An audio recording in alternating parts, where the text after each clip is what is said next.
काही संबंध नाही, फक्त वर्णन काणी आलं आणि ते ग्रहस्थ पुढे आले तर एक मावशी घाटावर रडताना दिसली. त्या मावशीपर्यंत ते ग्रहस्थ आले.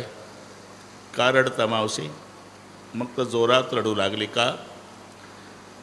5 दिवसात का रडता म्हणणारं एवढंच एक भेटलं होतं कांजीच्या कपड्यावालं. अहो काय झालं मावशी? काय सांगू भाऊसाहेब, काय तोंड दाखवू सासूला? काय झालं काय? 5 दिवस झाले माझं एकुलतं एक बाळ हरवलं. 5 दिवस झाले? मला हे सांगा मावशी, ते 5 वर्षाचं आहे का? उभीच झाली. खाकी हाफ पॅन्ट, पांढरा मॅणेला, गोऱ्या वर्णाचा, उजव्या हाताला धागा काळा, गोविंदा नाव आहे का त्याचं?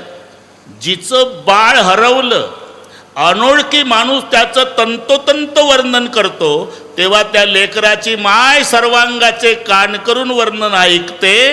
कथा तशी ऐकायची असते, हे लक्षात ठेवा. याला म्हणतात चुकल्या पुत्राची वार्ता. तो एवढं सांगत बसलं तर होईल का रामजन्म?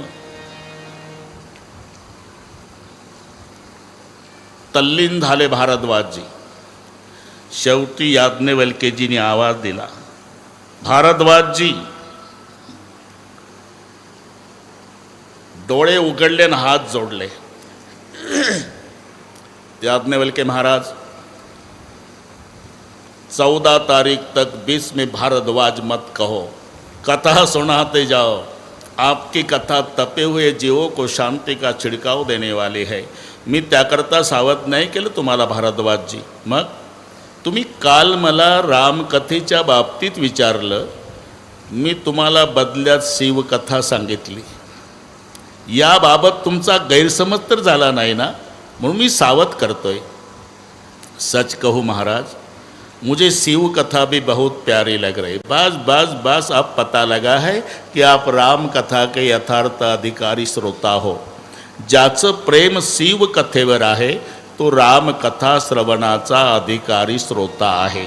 शिवकथा हे रामकथेचं द्वार आहे, हे लक्षात ठेवा. जर कोणी विचारलं बरं का, वारकरी मंडळी, वारकरी संप्रदायाचे अध्वर्यू कोण? याचं उत्तर आहे भगवान शंकर. एका जनार्दनी वैष्णव शिरोमणी महादेव. वैष्णवांचे शिरोमणी भगवान शंकर आहे. आपण इथे बसलेलो सगळे बरं का वरपेजी, सगळेचे सगळे आपण नाथपंथी आहोत. सगळ्या अभंग पाठ आहे तुम्हाला. आदिनाथ गुरु सकळ सिद्धांचा, मच्छिंद्र तयाचा मुख्य शिष्य मच्छिंद्राने बोध, गोरक्षाशी केला आणि गोरक्ष वळला, गयनी प्रती गयनी प्रसादे, निवृत्ती दातार. इथपर्यंत नाथच शब्द सापडले. आदिनाथ, मच्छिंद्रनाथ, गोरक्षनाथ, गैनीनाथ, निवृत्तीनाथ. मग ज्ञानदेवा सार चोजविले, ज्ञानदेव वैष्णव मोठ. आदिनाथ उमा बीज प्रगटले. म्हणून एका जनार्दनी वैष्णव शिरोमणी महादेव. वैष्णवांचे शिरोमणी भगवान शंकर आहे. भांडणं अज्ञानी भक्तात आहे, ज्ञानी भक्तात नाही. तो महादेव मोठा का आमचा पांडुरंग मोठा? अरे काय काय वाद तर एवढा विकोपास गेला, एकमेकाच्या देवाचं नाव घेत नाही. कट्टर वैष्णवाला जर हरभरे घ्यायचे असले तर दुकानात जाऊन धान्याला हात लावून दुकानदाराला विचारतो, विष्णू भरे काय भाव?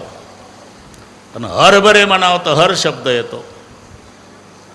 सदरा जर शिवायचा असेल तर टेलरच्या पुढे उभं राहतं, त्याला कापड दाखवतं आणि या कापडाला माझ्या मापाचा दोरा घाल म्हणतं, पण शिव नाही म्हणत. का? शिव शब्द येतो. त्यांच्यात सोयरीक जुळली. जुळली कुठली? मुलामुलीचं जुळलं, पप्पा मम्मीला हो म्हणावं लागलं, लग्न उरकलं. वेळ नाही ना आपल्याकडे. आणि ती नांदायला आली. तिचा बाप आडव्या भस्मवाला होता, सासरा भेटला उभ्या चंदनवाला.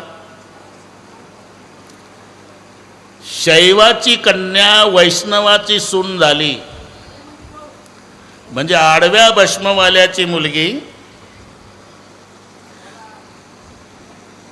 हळू बोला, हळू बोला, संयोजक हळू बोला.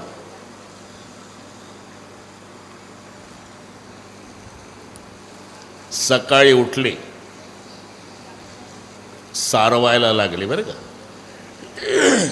पूर्वी सारवायची पद्धत होती, आता ताई सारवणं संपलं. आता दवाखान्याचे दवाखाने भरले पेशंटने. काय झालं ताई? किचनमध्ये पडले. तुमचं काय? मी बाथरूममध्ये घसरली. तुमचं पायऱ्या उतरताना. अरे जुनी एकही म्हातारी पडली नाही. सड्याचं अंगण, सारवलेलं घर. पूर्वीचं पहा, सारवायची. एक कविता होती लहानपणी, खेड्याचं वर्णन.